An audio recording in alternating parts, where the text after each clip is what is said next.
The world knew Claudine Longuet. The French-born singer and actress, with her delicate beauty and whispery voice, was the epitome of 1960s glamour. As the wife of beloved entertainer Andy Williams, she was a fixture in the celebrity jet set.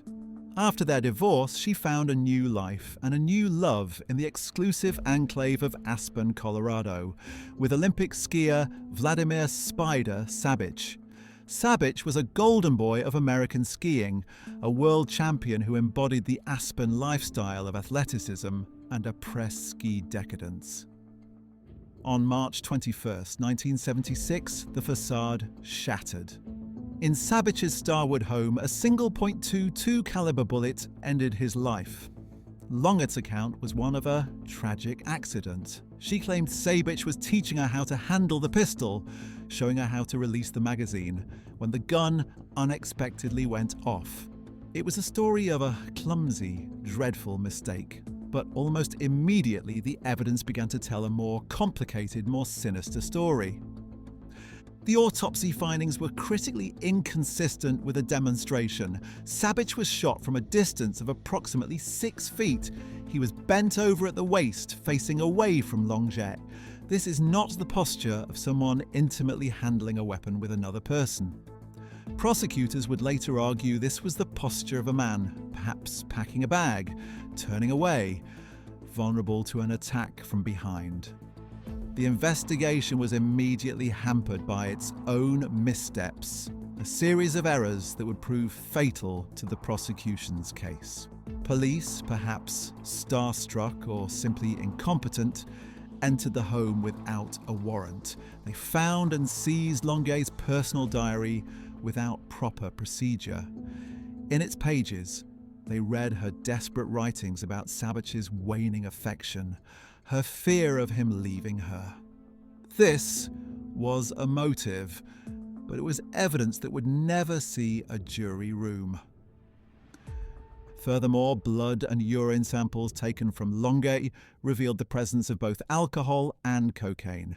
Yet, because these samples were obtained without consent or a warrant, they too were ruled inadmissible.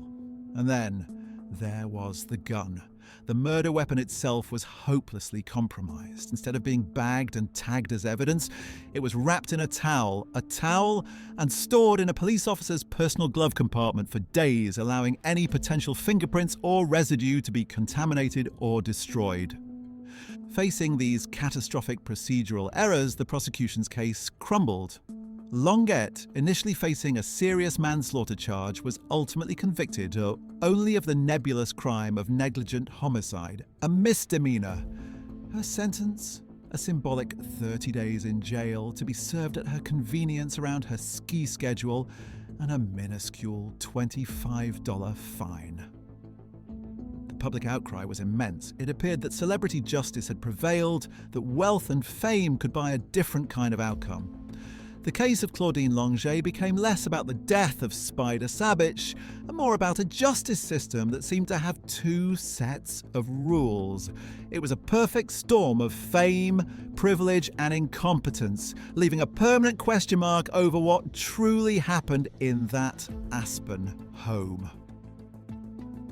Number 2, Donna Yaklich. Nearly a decade later and a world away from the glitter of Aspen, in the industrial town of Pueblo, Colorado, Donna Yaklich lived in a very different kind of prison. Her jailer was her husband, Dennis Yaklich, a state corrections officer. To the outside world, he was a lawman. To Donna, he was a brutal tyrant. Testimony would later reveal years of systematic abuse, beatings, humiliation, and psychological torture. She was, in the clinical sense, a textbook case of what would become known as battered woman syndrome. Her world was one of constant fear, of walking on eggshells, of believing that any misstep could result in a savage beating or worse. The syndrome creates a state of learned helplessness, a psychological paralysis where the victim believes escape is impossible, and that the abuser is omnipotent. In December of 1985, Donna Yaklich saw her escape route. It wasn't through a shelter or the police, it was through a contract killing. She allegedly paid two brothers, Charles and Eddie Greenwell, the sum of $4,200 to murder her husband. The plan was executed with cold precision. As Dennis Yaklich arrived home and stepped out of his truck into his driveway, he was gunned down.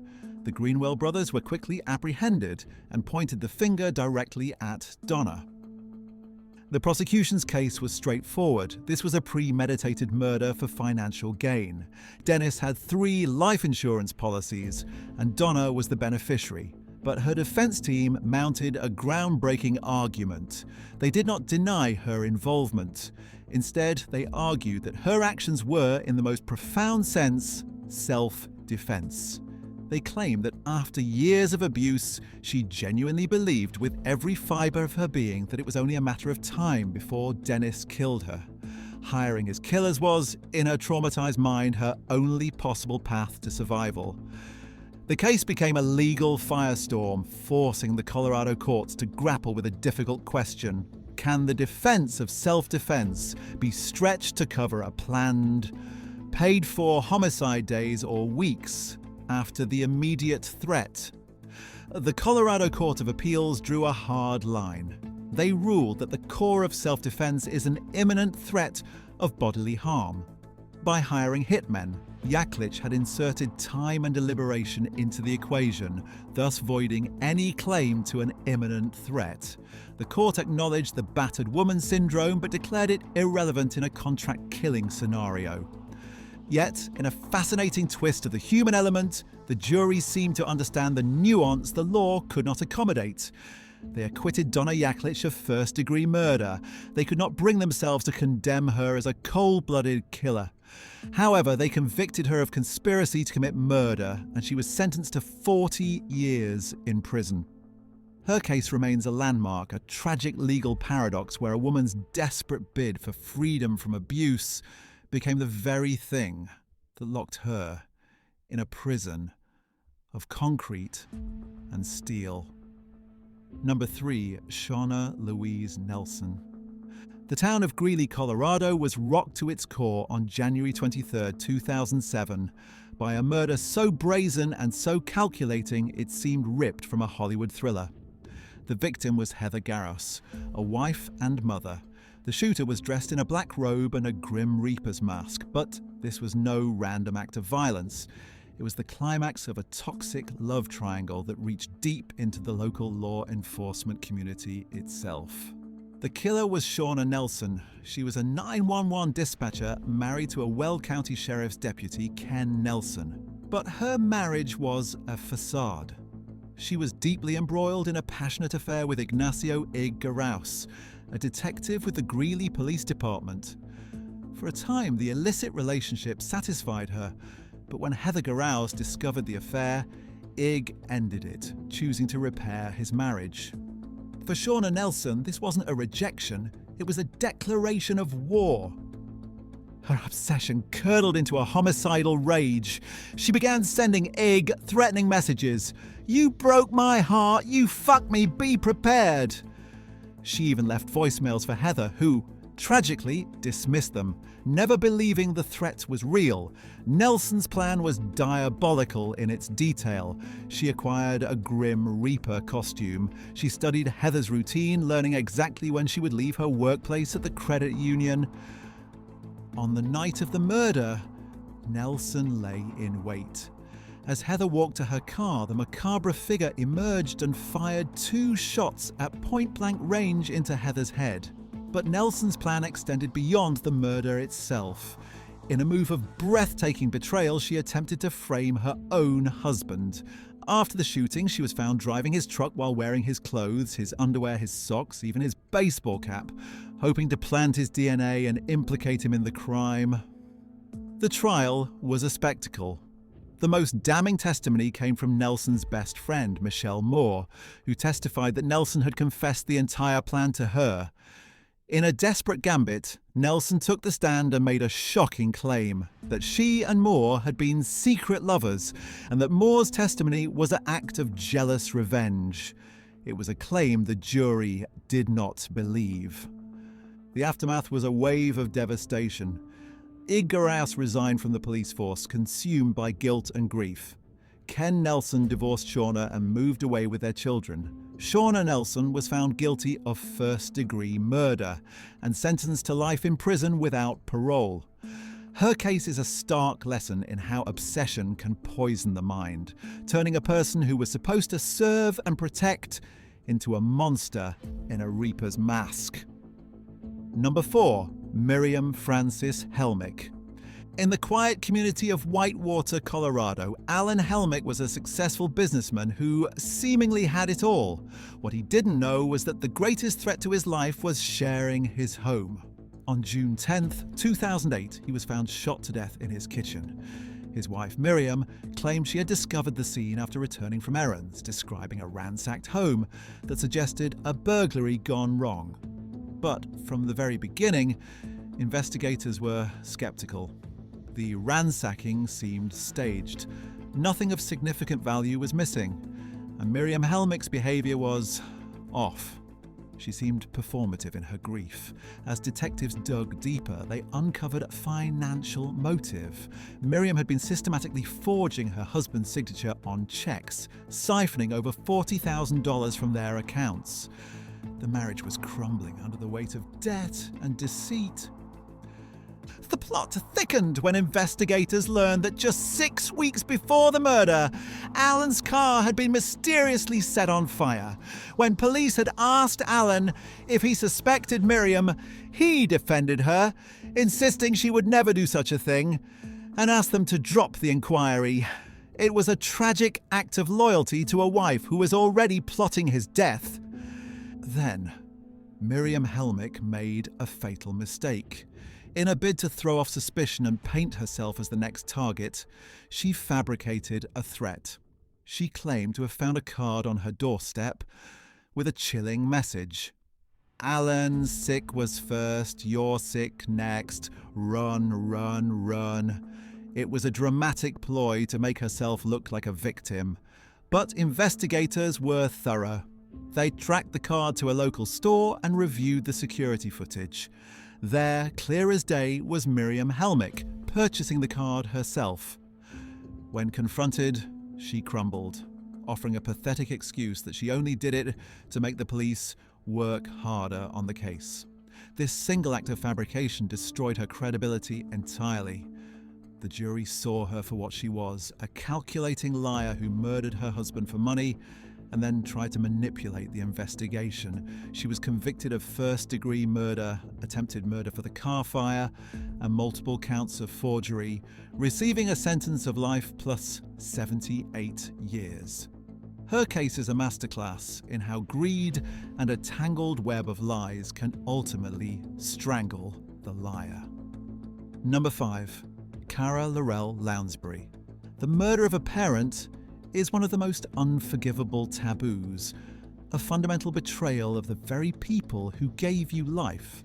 The case of Cara Lounsbury is a horrifying example of this taboo, compounded by grotesque violence and cold financial calculation.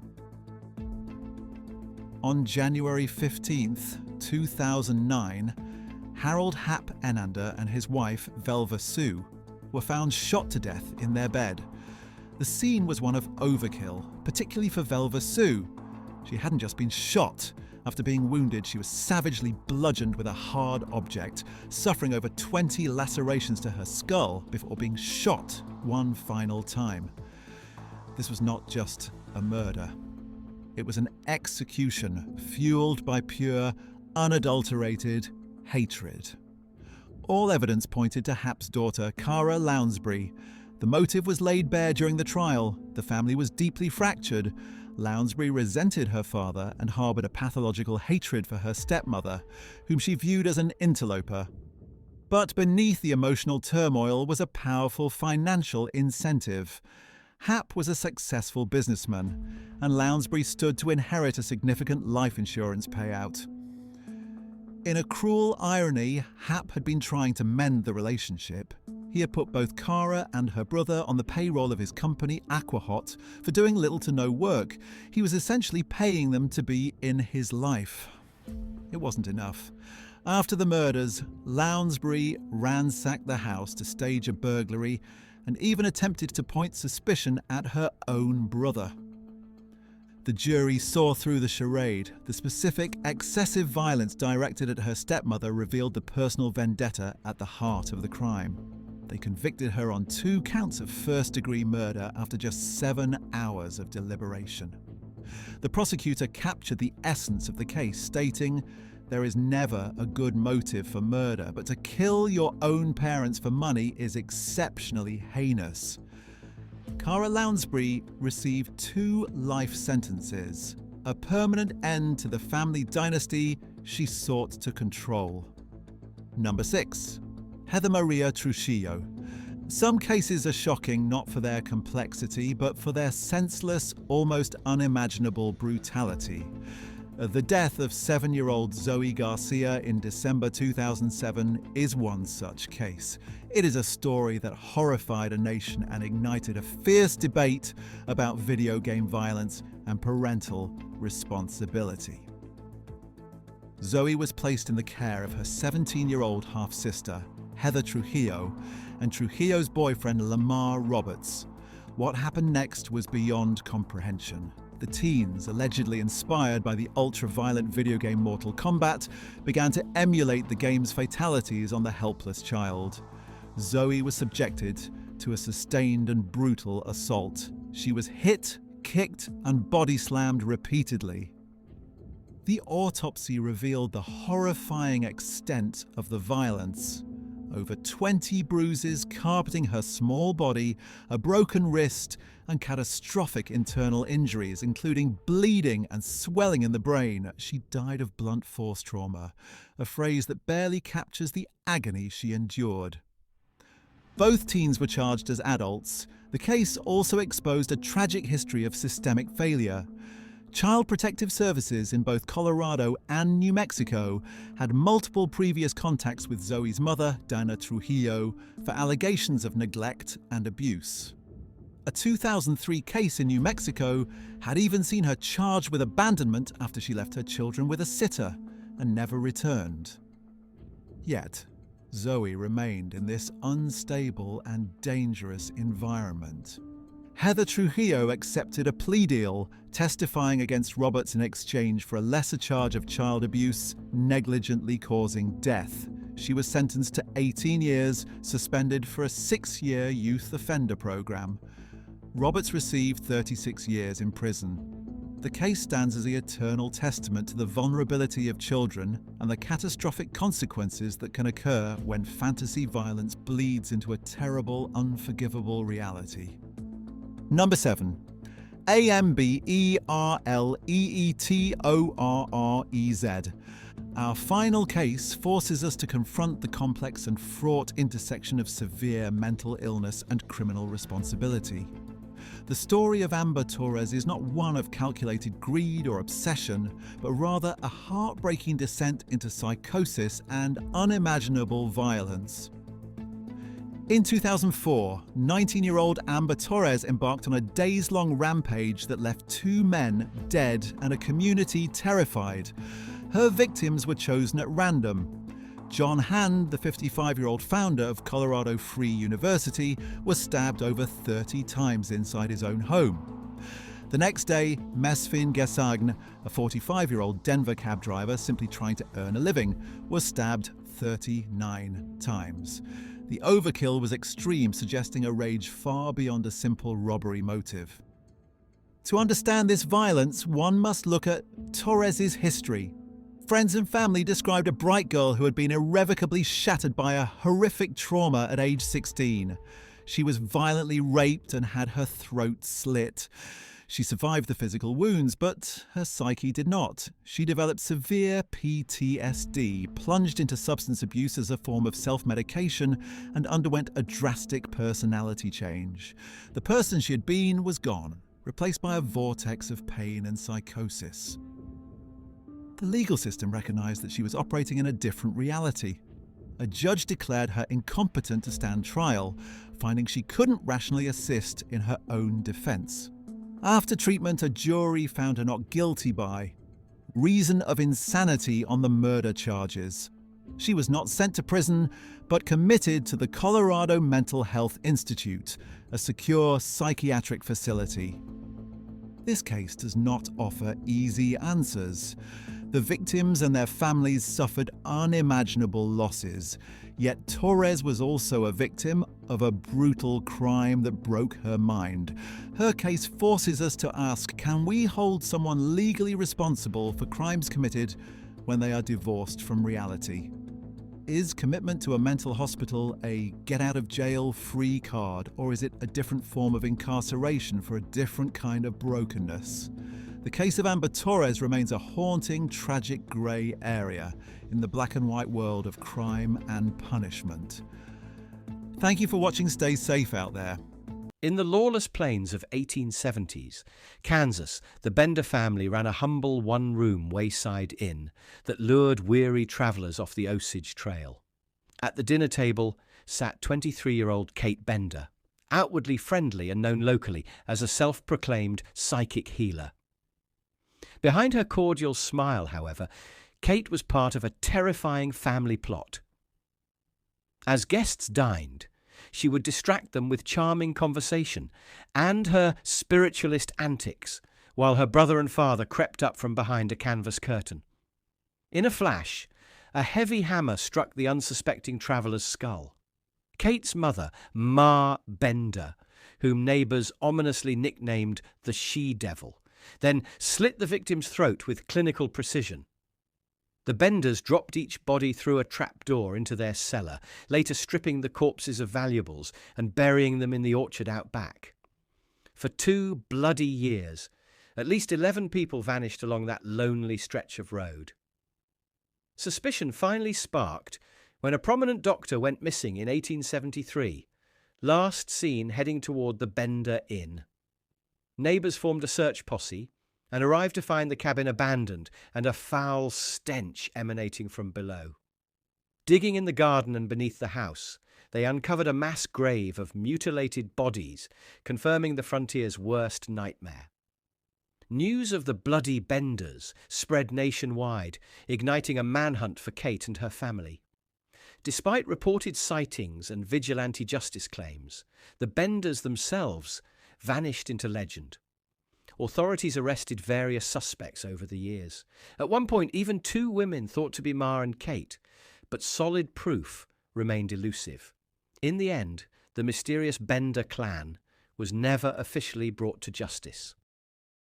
The tale of Kate Bender's murderous clan endures as one of the Wild West's most chilling unsolved mysteries, a reminder of how a polite smile and a warm meal on the Kansas prairie masked a scene of pure horror. Number 2, Nanny Doss, the Giggling Granny, 1920s to 1954. In the mid-20th century, long after the wild frontier had been tamed, Kansas would unknowingly host a serial killer with a sweet smile and a sinister secret. Nancy Nanny Doss seemed at first glance like an ordinary housewife, cheerful, grandmotherly, and always ready with a laugh. Behind her jovial demeanour lurked a cold-blooded poisoner who came to be called the Giggling Granny and the Black Widow. Born in 1905 and raised in the Deep South, Nanny endured a harsh childhood and early marriage. By the 1940s and 1950s, she was roaming the country in search of love through Lonely Hearts Club ads and leaving a trail of dead husbands and relatives in her wake. She would later confess to 11 murders in total, spanning multiple states. Kansas became one stop in Nanny Doss's deadly odyssey when she married husband number 4, Richard L. Morton, and moved with him to Emporia, Kansas in 1952. Morton was initially charmed by Nanny's warm southern manners and homemade cooking, unaware that arsenic was her ingredient of choice for unhappy marriages. Their wedded bliss quickly soured as Nanny discovered Richard's infidelities. Rather than seek a divorce, she stirred poison into his coffee. In January 1953, even before dealing with Richard, Nanny quietly mixed arsenic into a bowl of stewed prunes for her visiting mother, who died within days. With her mother buried, Nanny next served her adulterous husband a lethal dose. On May 19th, 1953, Richard Morton died after a sudden agonizing illness that baffled Emporia doctors, but not Nanny, who giggled slyly at his funeral. She collected on yet another life insurance policy and moved on. Only after Nanny's fifth husband, Samuel Doss of Oklahoma, succumbed to a similarly mysterious sickness in 1954 did suspicions finally catch up with her. Samuel's doctor ordered an autopsy, which revealed enough arsenic in his organs to kill a horse. The authorities swiftly intervened. Confronted by police, Nanny Doss shockingly confessed with a girlish laugh to murdering 4 husbands, including Richard Morton in Kansas, 2 children, 2 sisters, her mother, a mother-in-law, and a grandson. Her cheerful explanation for the killings: she claimed to be searching for the perfect love and found life insurance money along the way. In 1955, Nanny pled guilty to murder. A judge in Oklahoma sentenced the giggling serial widow to life in prison, sparing her the death penalty due to her gender. She never saw freedom again, finally dying of leukemia behind bars in 1965. To the end, Nanny Doss remained disturbingly upbeat about her crimes, her eerie laughter echoing as an unsettling reminder that even a kindly-looking grandmother in Kansas could hide a heart of pure evil. Number 3, Sharon Kinney, fugitive La Pistolera, 1960s. In the spring of 1960, the quiet suburbs of Kansas City were rocked by the kind of scandal that seemed ripped from a crime novel. At the center was 20-year-old Sharon Kinney, a pretty, soft-spoken housewife and mother of 2, who would soon earn infamy as one of the most elusive female serial killers in American history. Sharon's dark journey began in Independence, Missouri, just across the Kansas state line, when her husband, James Kinney, was found shot in the head on March 19, 1960. Sharon tearfully claimed their 2-year-old daughter accidentally pulled the trigger on James's pistol while playing. The community was sympathetic, and the death was initially ruled accidental. But whispers of doubt grew when, mere months later, another violent incident occurred. In May 1960, Patricia Jones, a 23-year-old local woman who had been dating a man romantically linked to Sharon, was discovered dead in a rural area, shot 4 times. Suspicion quickly fell on Sharon Kinney, who was one of the last people to see Patricia alive. Police pieced together a narrative of jealousy and confrontation. Sharon had allegedly lured Patricia out under false pretenses and murdered her to eliminate a romantic rival. By the end of that year, Sharon Kinney was charged with Patricia's murder, and investigators quietly reopened the investigation into James Kinney's death as well. The young widow's first murder trial in 1961 for Patricia's slaying ended in a hung jury, but prosecutors persisted. Meanwhile, a separate trial for her husband's death saw Sharon sensationally acquitted. The jury believed there was reasonable doubt that the death might have been an accident after all. Free for the moment, Sharon revelled in the media spotlight, seemingly enjoying her notoriety. In 1964, during her retrial for Patricia's murder, Sharon pulled a stunt straight out of a Hollywood thriller. While out on bond awaiting the verdict, she fled the United States entirely. She surfaced in Mexico under an alias later that year, but trouble followed her abroad. On September 18, 1964, in a Mexico City hotel room, Sharon shot and killed a man named Francisco Ordóñez. She claimed he had tried to assault her, insisting the shooting was self-defense. Mexican authorities didn't buy her story. The scene suggested a robbery gone wrong, and she was convicted of murder in Mexico, earning the moniker La Pistolera, the gunfighter, in the press. As she sat in a Mexican women's prison, US officials hoped she might eventually be extradited to finally face charges for Patricia's death. That day never came. In 1969, Sharon Kinney managed a daring prison escape on a dark, stormy night and vanished without a trace. Despite one of the longest international woman hunts ever, Sharon evaded recapture for decades. Years passed, and her name faded into true crime lore, a beautiful, cunning killer who had literally gotten away with murder. Only in recent times did her story gain a coda. In 2022, the FBI announced they had matched fingerprints from a deceased elderly woman in remote fields of Guatemala to the long-lost Sharon Kinner. It appeared that after her escape, she lived under assumed identities, forever on the run. Thus ended the saga of La Pistolera, the Kansas City femme fatale, who brazenly shot her way through lovers and enemies, escaped two countries' justice systems, and lived out her days in the shadows. Her story remains a sobering testament to how one calculating woman manipulated love and death to her advantage and nearly got away with everything. Number 4, Diana Lumbrera, Mommy's Little Angel's Killer, 1970s to 1990. In the 1980s, a string of tragic child deaths perplexed authorities across 2 states until they realized the heart of the horror was a mother's deadly handiwork. Diana Lumbrera appeared to be a grief-stricken mum, cursed by cruel fate as, one by one, 6 of her young children died suddenly under her care. It wasn't until Diana settled in Garden City, Kansas, in 1985 that the horrific pattern was finally exposed. Diana's dark journey began years earlier in her native Texas. In the late 1970s, she was a teenager with 3 infants born back-to-back. The deaths started in 1976 when her 3-month-old daughter, Joanna, was brought lifeless to a hospital. Diana tearfully explained the baby had suffered convulsions and simply stopped breathing. Doctors, seeing no obvious foul play, listed the cause as a seizure disorder. Just months later, in 1977, Diana's infant son, Jose, also died mysteriously after an episode of strange convulsions that only Diana witnessed. Then her toddler daughter, Melissa, perished in 1978 under similarly puzzling circumstances. 3 children dead in 3 years, each chalked up to medical anomalies or sudden infant death.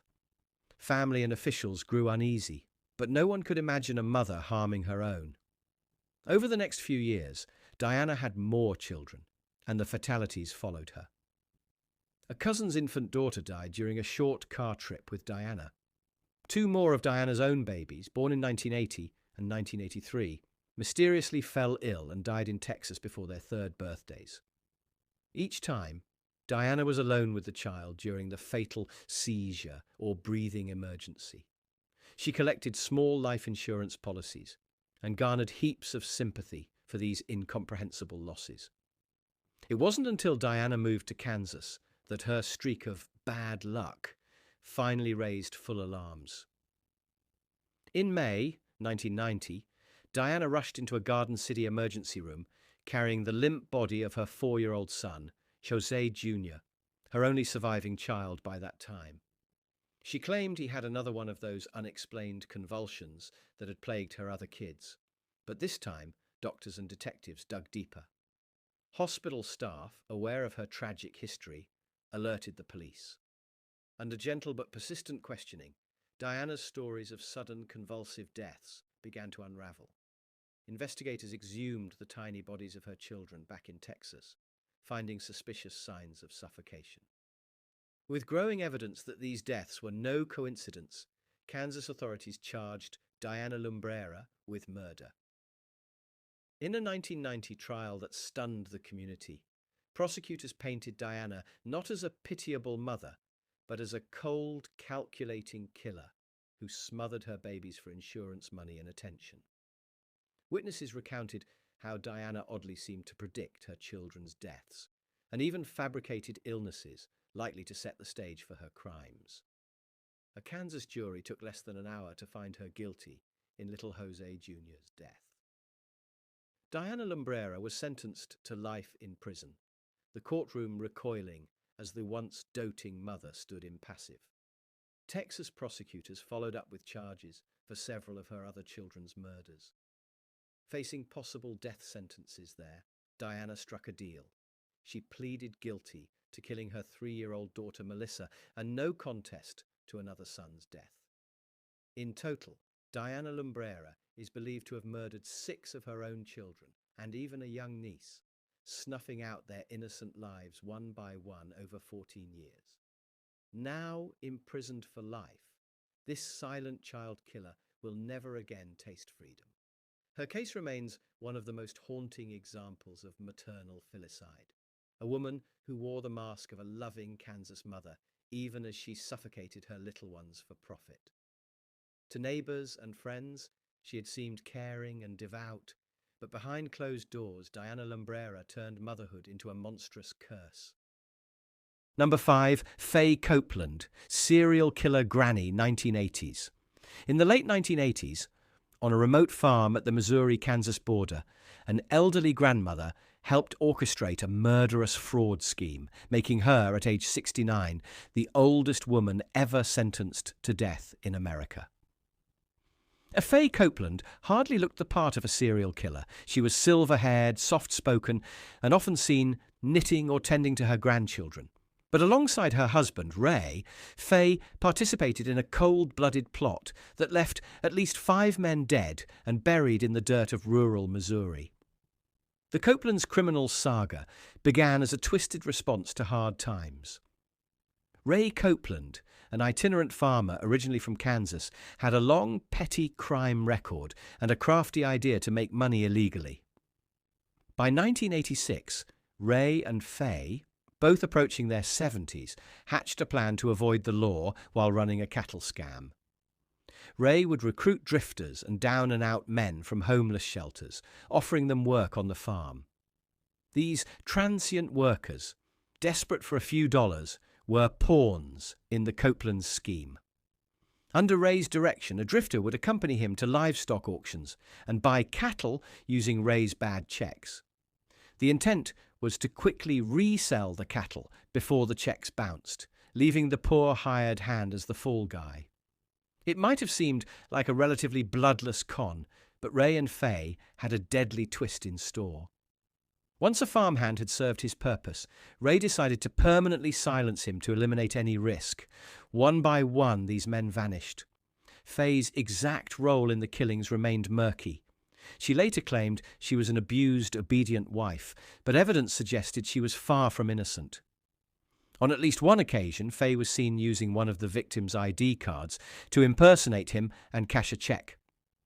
She also made a handwritten list of their farm workers that chillingly marked certain names with an X, presumably after they were killed. Between 1986 and 1989, the Copeland's farm became a graveyard. Men who arrived looking for honest work instead met a .22 caliber bullet to the head at the hands of Ray. Faye helped dispose of the bodies, later sewing quilts and rugs from the victims' clothing as grotesque trophies. Their scheme unravelled when one lucky drifter, wary of Ray's intentions, fled the farm and tipped off authorities in 1989. Investigators descended on the Copeland property with search dogs.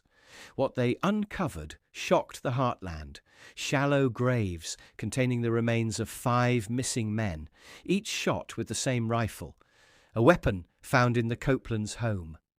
The kindly grandmother act could not save Faye now. In 1990, the 69-year-old farm wife was put on trial for multiple counts of first-degree murder. Prosecutors argued that Faye was a full partner in crime, helping select victims and cover up the murders.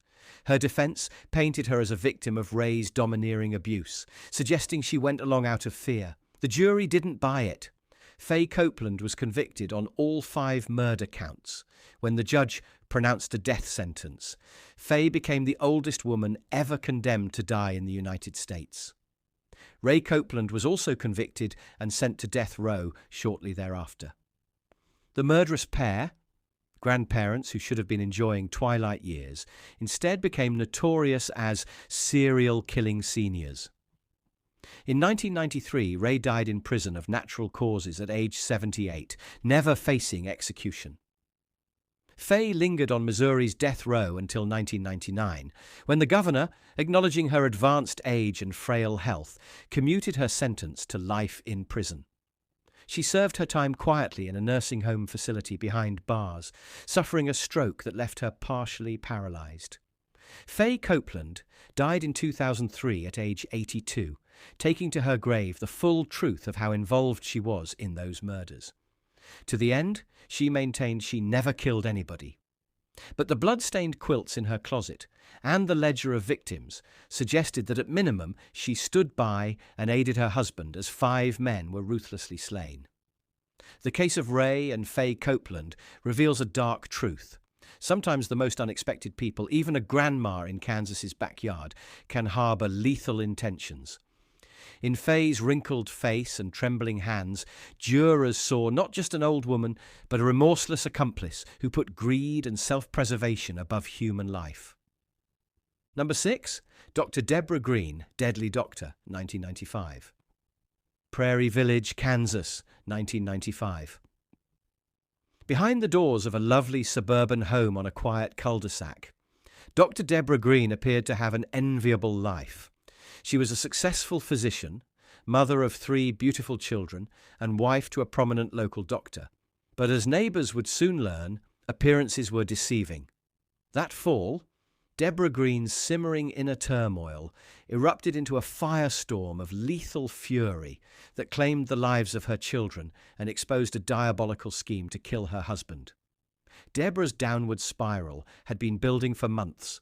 By the mid-1990s, her marriage to Dr. Michael Farrar was crumbling under the weight of her alcoholism, depression, and erratic behaviour. Michael had filed for divorce, and the couple's relationship grew increasingly bitter.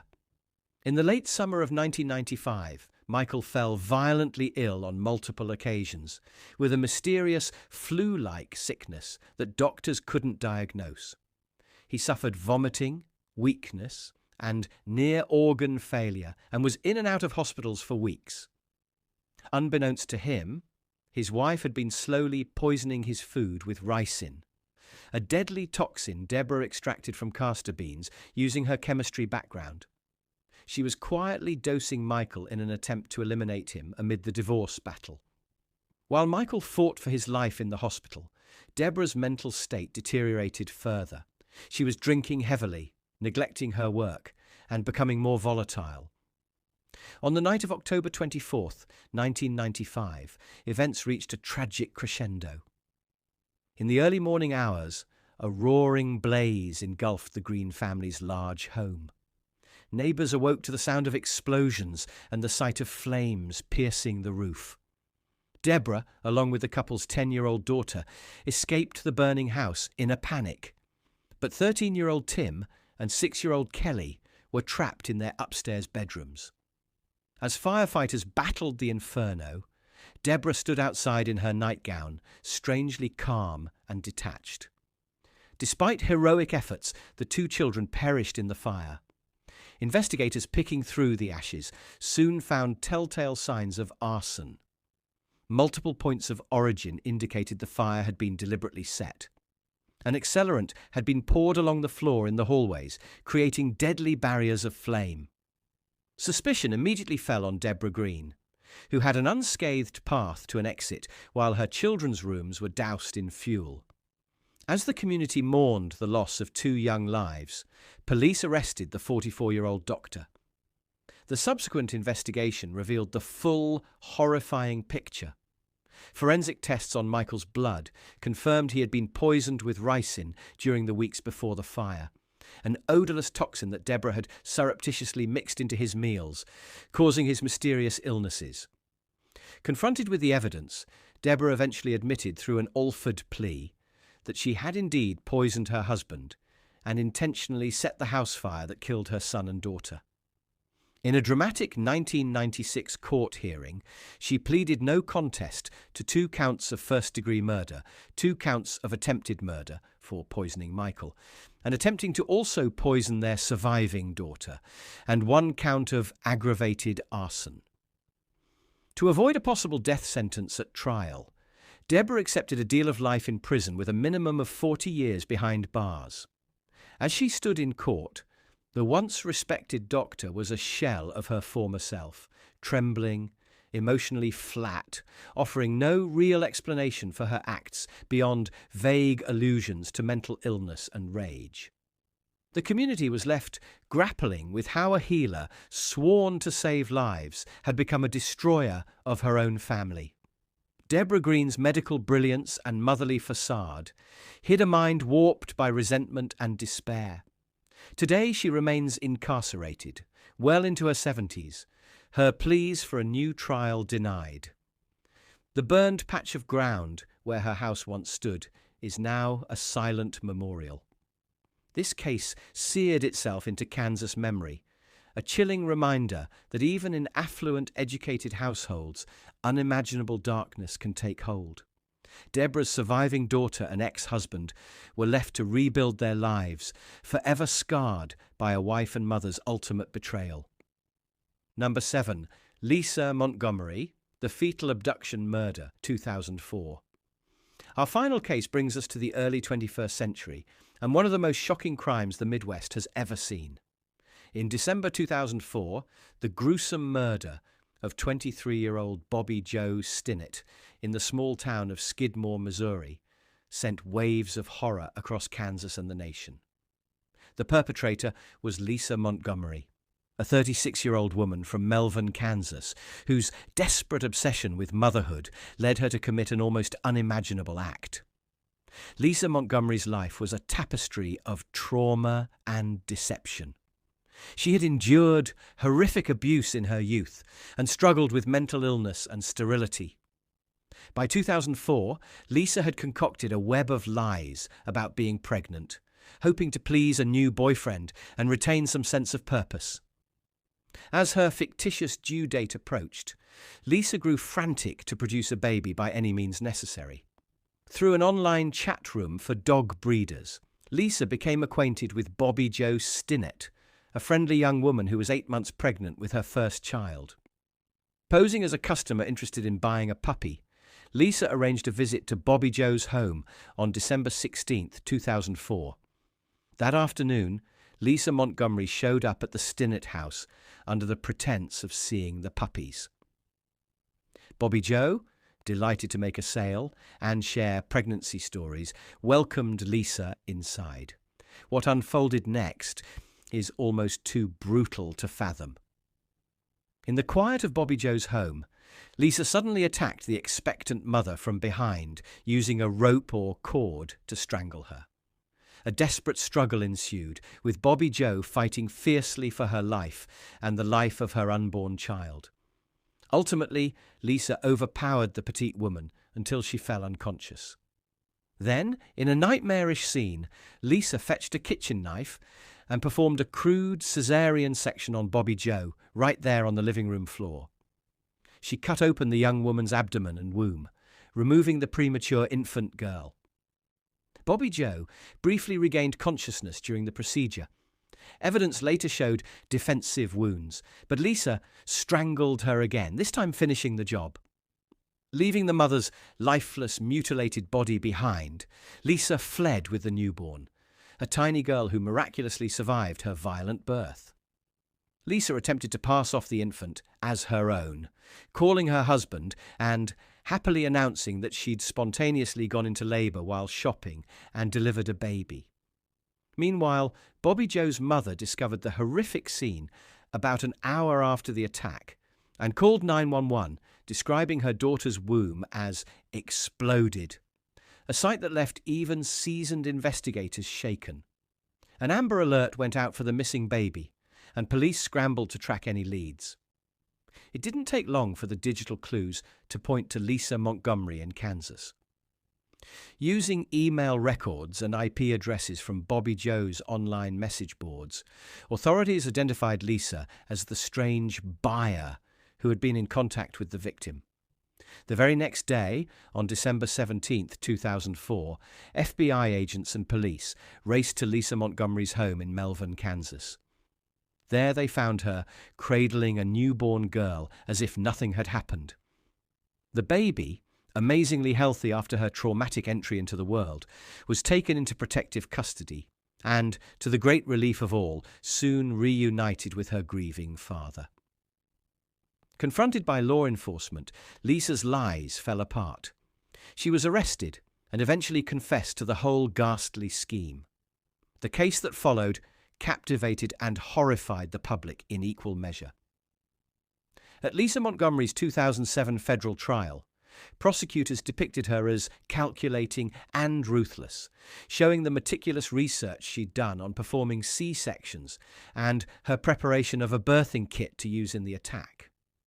The defense presented Lisa's long history of mental illness, abuse, and delusions, arguing she was psychotic at the time. The jury rejected that explanation and found her guilty of kidnapping resulting in death, a federal capital offense. Lisa Montgomery was sentenced to death, making her the first woman on federal death row in decades. After years of appeals and controversy, with advocates citing her severe mental disorders, the sentence was carried out on January 13, 2021. At 52 years old, Lisa Montgomery was executed by lethal injection at the federal prison in Terre Haute, Indiana. She was the first female federal inmate executed in 67 years. The dark saga finally came to an end, but its legacy endures. Today, many remember the case with sorrow for two mothers, one lost forever, and one so broken by life that she took an innocent's place. The cruelty of Lisa's crime still shocks the conscience. A woman so desperate to experience motherhood that she was willing to murder another mother and steal a baby. It serves as a chilling bookend to our journey through Kansas's most infamous female killers, from frontier psychopaths to modern monsters. Each story, though separated by time, raises the same haunting question. How could a woman commit such evil? As we've seen, greed, jealousy, madness, or simply a corrupt heart know no gender or bounds.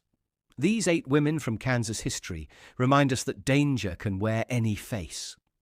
A friendly innkeeper, a smiling granny, a pretty housewife, a grieving mother, a grandmotherly con artist, a skilled doctor, or a neighbour excited about puppies.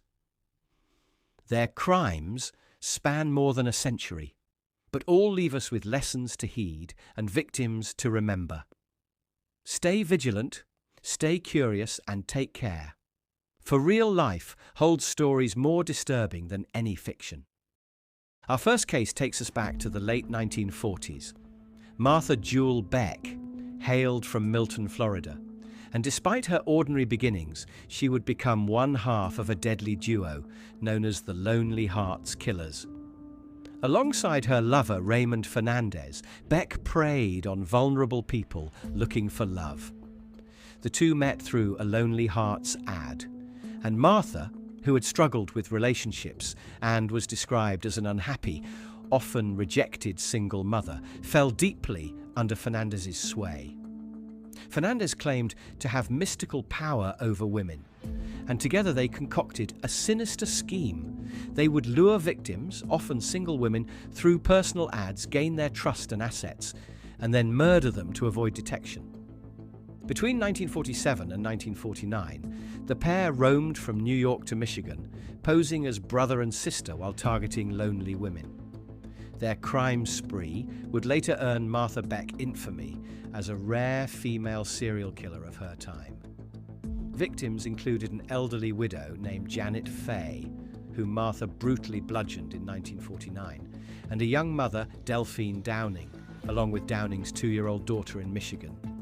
Investigators believe Beck and Fernandez killed at least 3 to 4 people, though the couple boasted of up to 17 victims, a number that remains unproven. Motives were largely financial. They stole money and valuables, but Martha's obsessive love and jealousy also played a role. In one instance, when Delphine Downing grew suspicious of their act, Martha's jealousy got tired of waiting, and the duo killed the woman and her child in cold blood. The investigation and trial of the Lonely Hearts Killers made national headlines. Caught after a shallow grave was discovered in a Michigan basement, Martha and Raymond confessed, thinking they might escape execution since Michigan had no death penalty. But they were extradited to New York, tried for Janet Fay's murder, and their last-minute insanity defense failed. On March 8, 1951, Martha Beck was executed by electric chair at Sing Sing prison alongside Fernandez. She was 30 years old. The chapter of the Lonely Hearts Killers closed with that execution, but their grotesque tale of love and murder lingers in infamy. Number 2, Bessie Reese, the babysitter poisoner. In the 1960s, the quiet agricultural town of Arcadia, Florida, became the backdrop for a tragic mystery. Bessie Reese was a middle-aged babysitter and caregiver who, on the surface, seemed like a helpful neighbor. But in October 1967, a horrific mass poisoning would reveal a monster behind the matronly facade. On that day, Bessie was entrusted with watching the 7 young children of the Richardson family while their parents worked picking fruit. By evening, all 7 children, ranging from 2 to 8 years old, had collapsed after lunch and eventually died from eating food laced with a lethal pesticide. The deaths shocked Florida. 7 siblings killed in one day was almost unimaginable. Suspicion at the time, however, fell not on the babysitter Reese, but on the children's father, James Richardson, who was wrongfully convicted of the murders in 1968. For over 2 decades, the truth remained hidden. It wasn't until 1989 that Richardson was exonerated and the case reopened, bringing Bessie Reese into focus as the likely killer. What emerged was a chilling profile. Reese was not the simple caretaker she appeared to be. She was a convicted killer already. In fact, at the time of the children's poisoning, Bessie Reese was out on parole for murdering her own ex-husband by poisoning. This damning fact had been kept from the original jury. Furthermore, as investigators dug deeper, they learned that in the 1980s, while suffering from Alzheimer's disease in a nursing home, Reese had allegedly confessed to the children's murders over 100 times. Sadly, those confessions were dismissed at the time due to her deteriorated mental state. Reese's motives remain murky. Some have speculated she may have harbored a grudge or simply had a disturbed compulsion to poison. The crime had elements of both a black widow, given she killed her husband for reasons unknown, and a mass murderer. The children's poisoning was more akin to mass murder than a typical serial pattern. Investigation and aftermath. By the time the truth surfaced, Bessie Reese could not be brought to justice. She died in 1992 at age 70, having never faced charges for the Richardson children's deaths. The only comfort was James Richardson's exoneration and the public acknowledgement that the real killer had been the trusted babysitter all along. It was an eerie reminder that evil sometimes hides in plain sight, even in roles we trust the most. Number 3, Judy Buenoano, the Black Widow of Pensacola.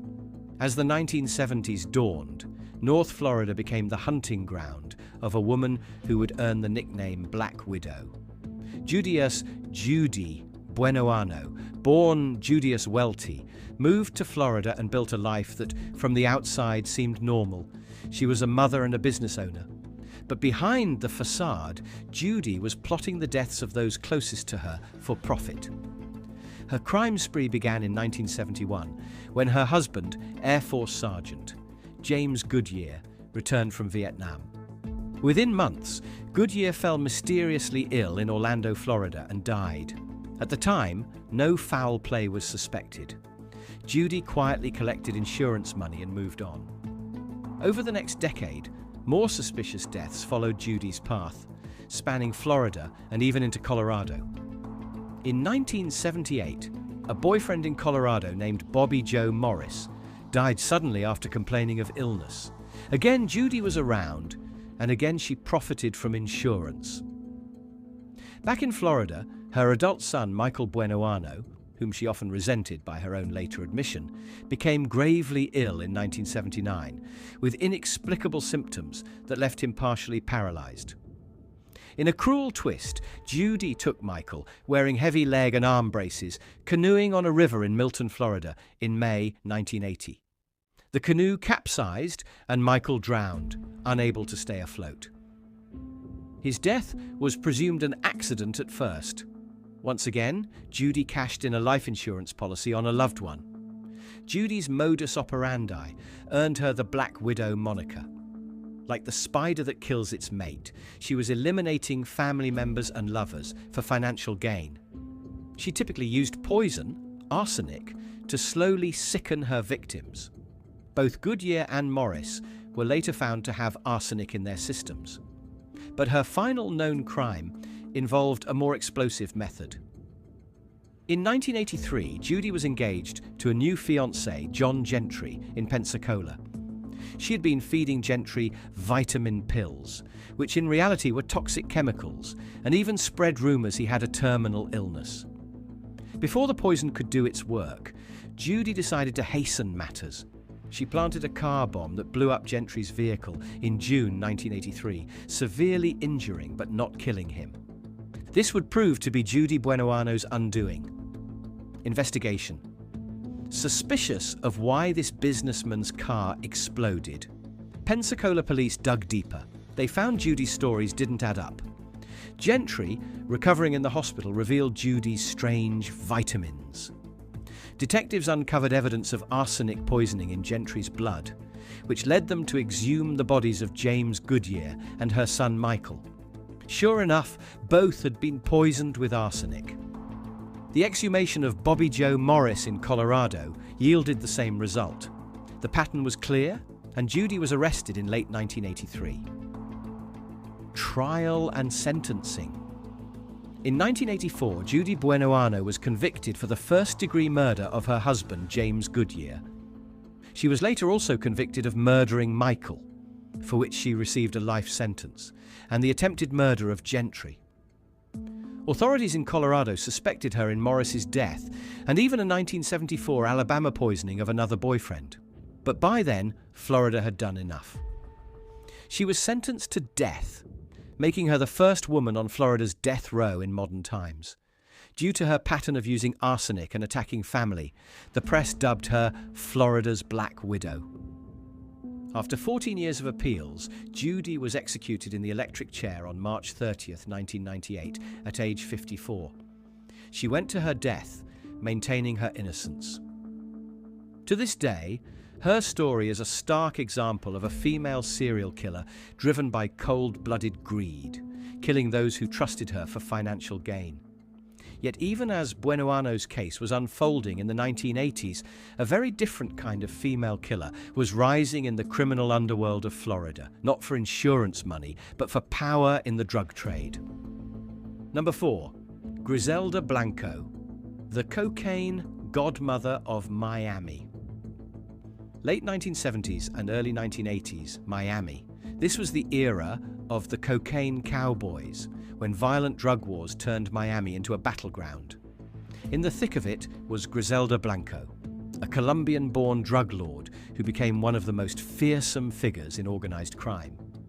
Blanco was a rare female kingpin, earning nicknames like La Madrina, the godmother, and even the Black Widow for her brutality. She had a reputation for ordering assassinations without hesitation, and many of those killings happened on Florida soil. Blanco's life of crime started early in Colombia. Legend has it she committed her first murder as a preteen, but by the late 1970s, she had made Miami her domain. She built a massive cocaine smuggling empire, reportedly raking in millions of dollars a month. With that empire came violence. Griselda pioneered the use of motorcycle drive-by shootings, assassins on bikes who could make quick getaways, a method Miami had scarcely seen before. In July 1979, during what's remembered as the Dadeland Mall massacre, her henchmen brazenly opened fire with machine guns at a shopping centre, killing rivals. Such incidents announced the arrival of a new vicious player in town. Victims and Crimes. Authorities believe Griselda Blanco ordered the murders of an estimated 40 people or more during the Miami drug wars. These included rival drug traffickers, former associates, and even innocent bystanders.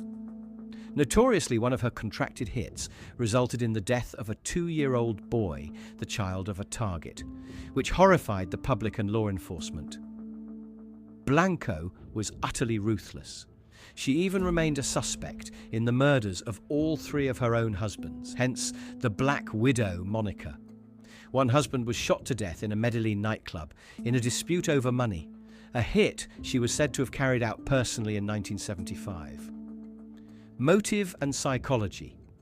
Unlike most female serial killers, Blanco's motives were less about personal relationships or insurance, and all about power, revenge, and business. She reveled in a criminal lifestyle, styling herself after mafia characters. She nicknamed her son Michael Corleone after the Godfather films. Profits from cocaine fueled her violence. She would eliminate anyone who stole from her, crossed her, or threatened her dominance. Miami Police Detective Nelson Andreu, who investigated the carnage, noted she had scores of murders under her command. The atmosphere of the time was one of fear. Few women in history have been as notorious in organized crime as Griselda Blanco. Investigation and trial. By the mid-1980s, law enforcement finally caught up to the cocaine godmother. The DEA arrested Blanco in 1985 in California. She was eventually extradited to Florida to face murder charges. Prosecutors had a star witness. One of her former hitmen agreed to testify that Blanco ordered several killings. But in a twist worthy of a crime drama, the case nearly fell apart in court due to a scandal. One of the secretaries in the prosecutor's office was caught having phone sex with that hitman witness. To avoid a mistrial, in 1998, Griselda Blanco struck a plea deal, pleading guilty to 3 counts of second-degree murder. These 3 murders, one of which was the young boy, were just the tip of her bloody iceberg, but they were enough to put her away. She was sentenced to 20 years in prison, a relatively light punishment considering her alleged body count, but the evidence had been jeopardized. Blanco served her time and was released on parole in 2004, immediately deported back to Colombia. The story, however, does not end there. In a final stroke of poetic justice, on September 3, 2012, at age 69, Griselda Blanco was gunned down in Medellin, Colombia, by an assassin on a motorcycle, killed in the very manner she had pioneered decades before.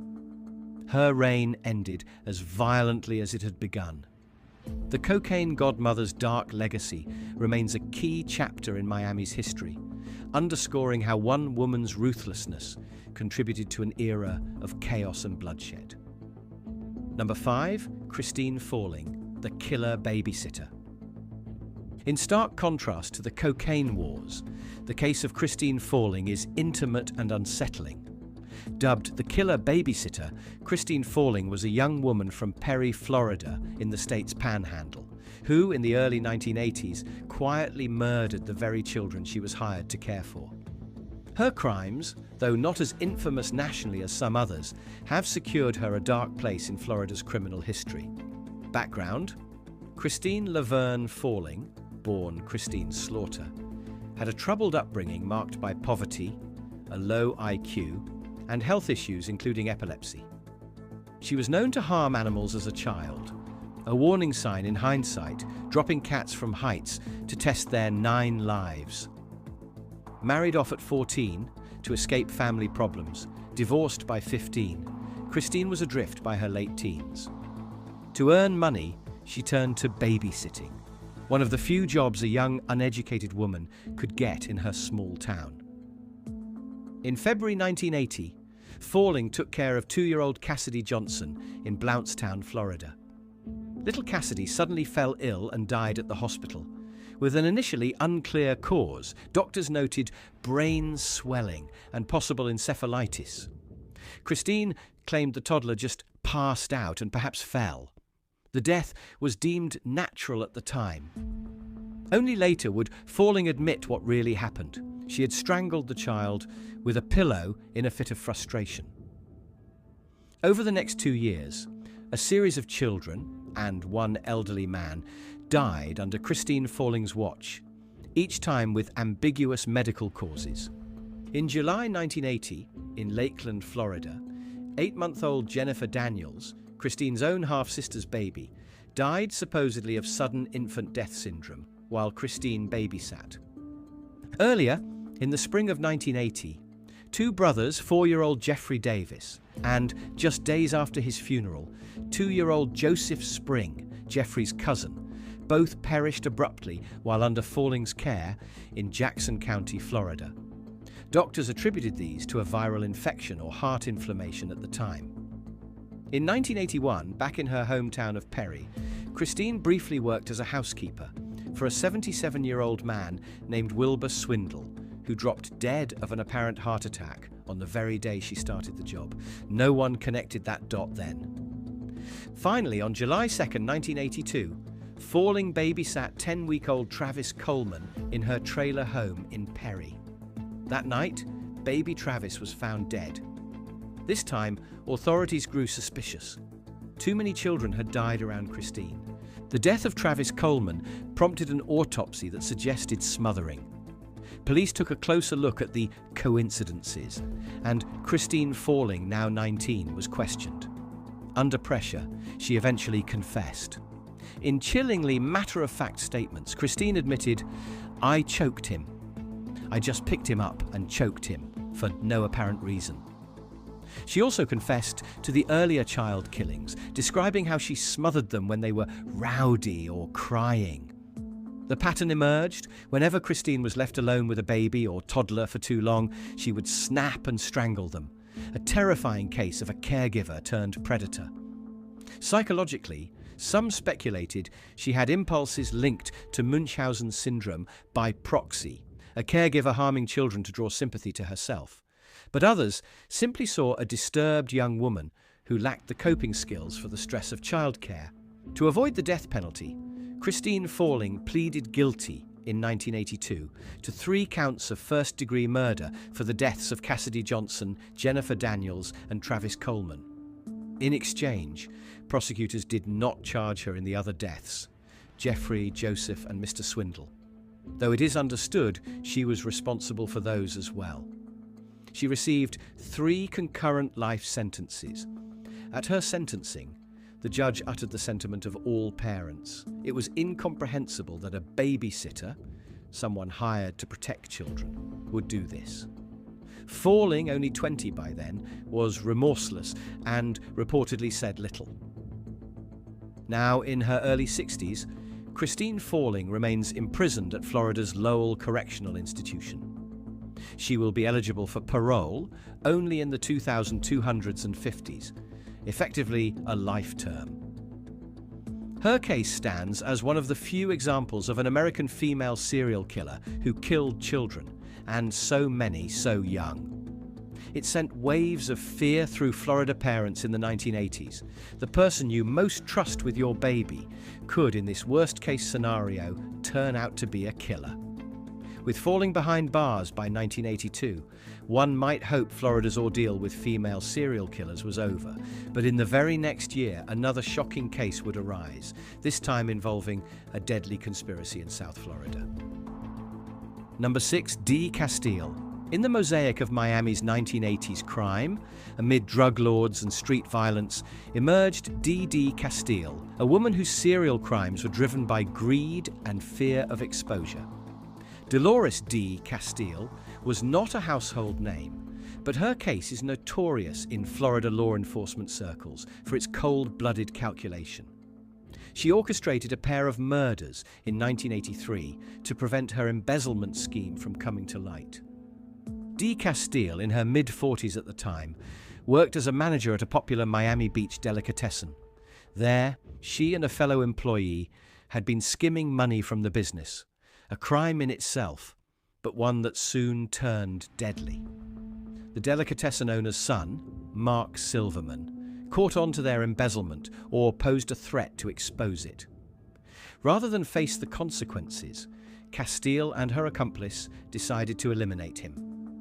In August 1983, they hired 2 hitmen, auto mechanics by trade, to murder Mark Silverman, making him disappear. When Mark's mother, 84-year-old Helen, the deli owner's widow, started asking where her son had gone, suspicion could mount toward Castile. So, incredibly, a month after the first murder, in September 1983, Castile paid the same thugs to kill Helen as well. Helen, the elderly widow, was shot to death in her home. Mark had been killed and his body hidden, hence he was the missing son in question. The motive was clear: cover up the thefts by silencing anyone who would press the issue. It was murder to hide another murder and crime, forming a deadly chain of events orchestrated by Castile.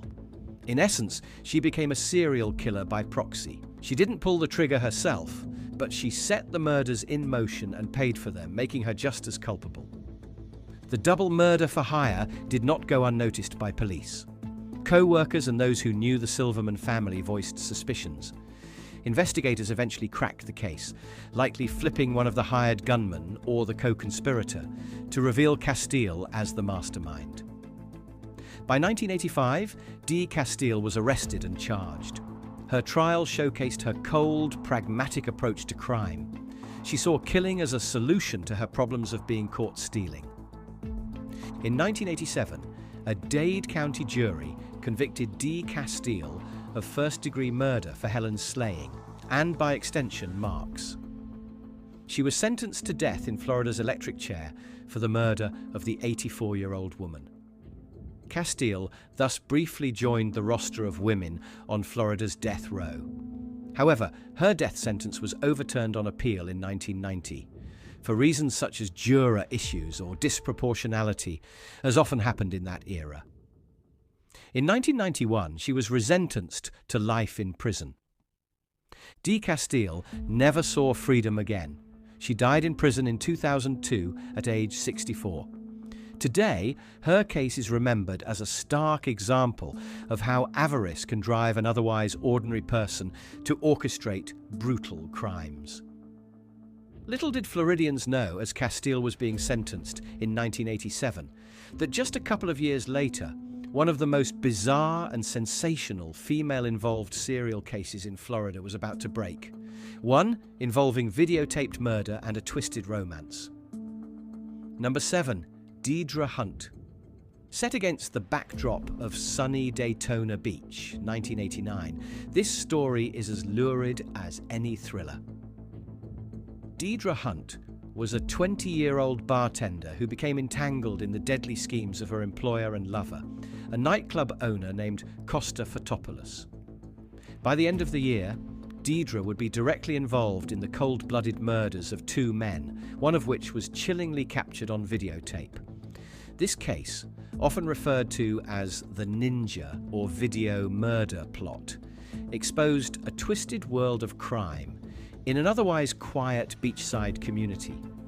The conspiracy, Costa Fotopoulos, was a man with criminal ambitions. He was involved in counterfeiting and wanted his wife, Lisa, out of the way to collect a $700,000 life insurance policy. He seduced Deidre Hunt and gradually pulled her into his plans, grooming her to assist in murder. The first target was not his wife, but an associate he deemed a threat, Kevin Ramsey, a 19-year-old who had been involved in Costa's fake money scheme and was now blackmailing him. In October 1989, Costa led Kevin Ramsey and Deidre to a remote wooded area under the pretense of some initiation into a secret club. Once there, in a scene almost too horrific to fathom, they tied Ramsey to a tree. Costa handed Deidre a .22 caliber pistol and, at gunpoint, forced her to shoot Kevin Ramsey, while he himself videotaped the entire execution. On the grainy tape, later recovered by police, Deidre is seen firing multiple shots into Ramsey, 3 to the chest, 1 to the head, and then Costa takes the gun and delivers a final shot with an AK-47, ensuring the young man's death. The tape was a grotesque insurance policy for Costa, proof of Deidre's guilt that he could use to control her going forward. With that leverage, Costa next pressed Deidre into the ultimate target, his own wife, Lisa Fotopoulos. He warned Deidre that if she didn't cooperate, the tape of Ramsey's murder would go to the police. Terrified, Deidre complied. Rather than kill Lisa herself, Deidre attempted to hire hitmen. After a few failed attempts with others, she and Costa recruited an 18-year-old named Brian Chase, offering him $5,000 to do the job.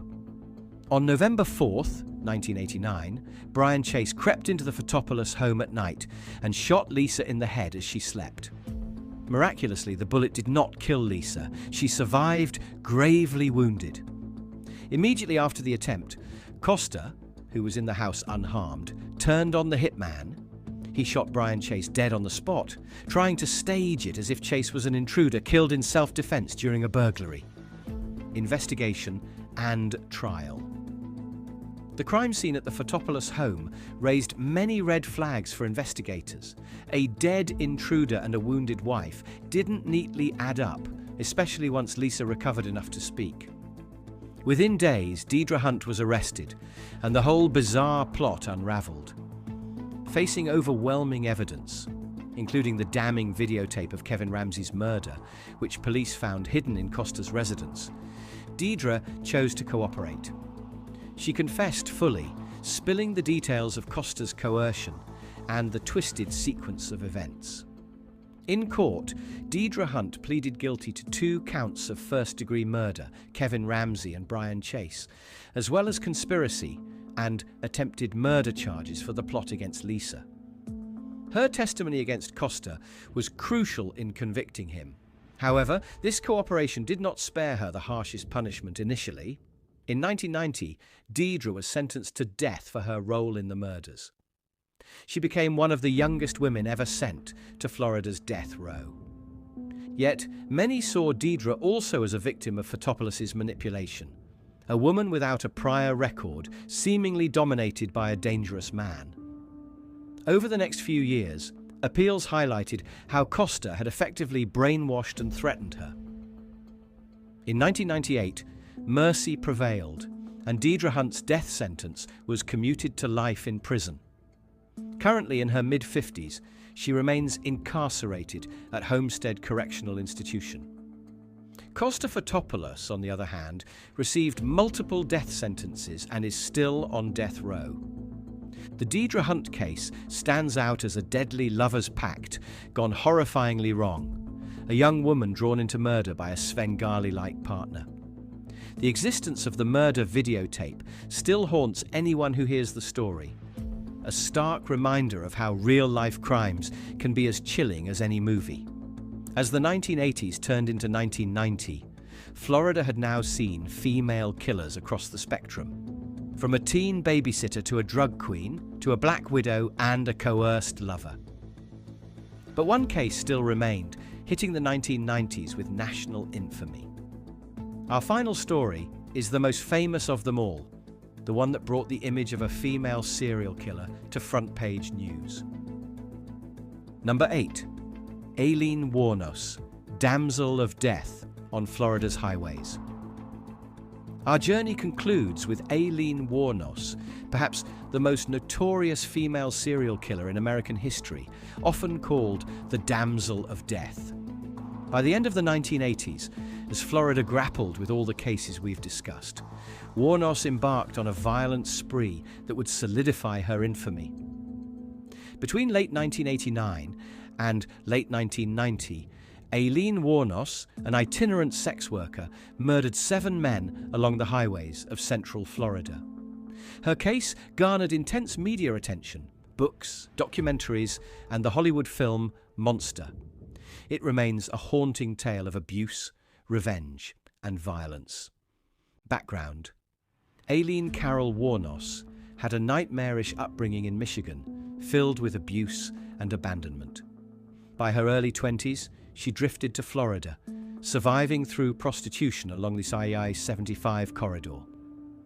By the late 1980s, Wuornos was living a marginal life, often hitchhiking between towns like Daytona Beach, Ocala, and Tampa with her girlfriend Tyria Moore. Years of trauma had hardened her, and at age 33 she turned to murder. Warnos's killing spree began on November 30th, 1989, when 51-year-old Richard Mallory, an electronics shop owner from Clearwater, picked her up along a highway. Mallory's body was found in a wooded area. He had been shot multiple times with a .22 caliber pistol. Over the next year, 6 more men, all middle-aged, traveling alone, were found dead or went missing under similar circumstances. David Spears, 43, a construction worker, found June 1990 in Citrus County, shot 6 times. Charles Carskadden, 40, a rodeo worker, found a few days after Spears in Pasco County, shot 9 times. Peter Seams, 65, a retired merchant seaman, disappeared in June 1990 while driving from Jupiter, Florida. His car was later found crashed and abandoned. Warnos and her girlfriend were seen abandoning Seams's vehicle, but his body was never found. Troy Burris, 50, a sausage salesman from Ocala, went missing in July 1990. His body turned up in Marion County in August, 2 gunshot wounds to the torso. Charles Dick Humphreys, 56, a retired Air Force major and former police chief, found in September 1990 in Marion County, shot in the head and chest. Walter Gino Antonio, 62, a trucker security guard, found November 1990 in Dixie County, shot 4 times in the back and head. In each case, Warnos was later found to have robbed the victims, stealing cash and valuables, and often driving off in their cars. She usually picked them up while hitchhiking or at roadside bars and claimed they tried to assault her. The killings were all done with the same small caliber handgun. This string of murders, 7 dead men in 1 year, was unprecedented for a female killer. It sent a ripple of fear through Florida. A female predator was targeting male travelers. Warnos later asserted that she acted in self-defense, alleging that each of these men had either raped or attempted to rape her during their encounters. It is true that she had suffered horrific sexual violence in her life previously. However, the sheer number of victims and the circumstances, shots to the back of the head, etc., suggested a pattern of robbery murders more than just self-defense.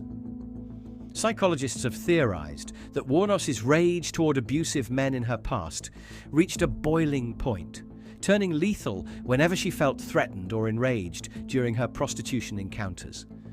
In any case, her method was one typically associated with male serial killers, shooting strangers and stealing their belongings. This ran counter to the usual profile of female serial killers, who often kill people they know or use poison, making Warnos an outlier and a media fascination. Investigation. By late 1990, law enforcement from multiple counties realized the murders were linked. The rare .22 caliber slugs, the fact all victims were middle-aged men last seen with a female hitchhiker, and witness reports of 2 women seen with victims' cars built a picture. A break came when items belonging to the victims started showing up in pawn shops. Warnos and Tyria Moore had pawned some of Humphreys and Spears' belongings using fingerprints and ID. Police traced those and got Warnos's name. On January 9, 1991, Aileen Warnos was arrested at the Last Resort Bar in Port Orange, Florida, a biker hangout, on outstanding warrants. Meanwhile, Tyria Moore cooperated with police. In a dramatic move, investigators had Moore call Warnos from a safe location and ask for help clearing her own name. In a taped phone call on January 16, 1991, Aileen broke down and confessed to the killings, insisting to her lover, "I've done the killings," and claiming Moore knew nothing. Warnos was indicted in several counties. Her first trial was for Richard Mallory's murder in Volusia County.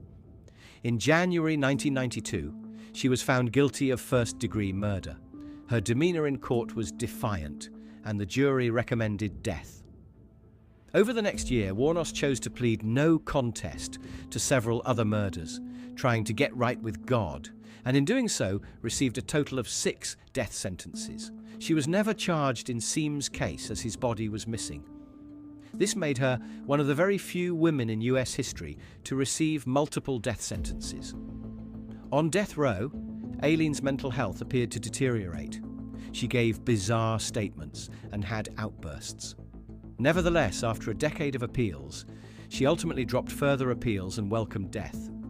On October 9th, 2002, at age 46, Aileen Wuornos was executed by lethal injection at Florida State Prison. Her reported last words were as strange as the life she led, referencing Jesus Christ and Hollywood aliens, a final curious footnote to a disturbing saga. Wuornos's case drew widespread attention to the plight of abused women, even as it also highlighted the existence of female serial killers in a realm typically dominated by men. She has been the subject of extensive analysis, seen by some as a victim of a harsh life who lashed out, and by others as simply a cold-blooded murderer. Either way, her story, a tragic journey from victim to victimizer, remains etched in Florida's collective memory.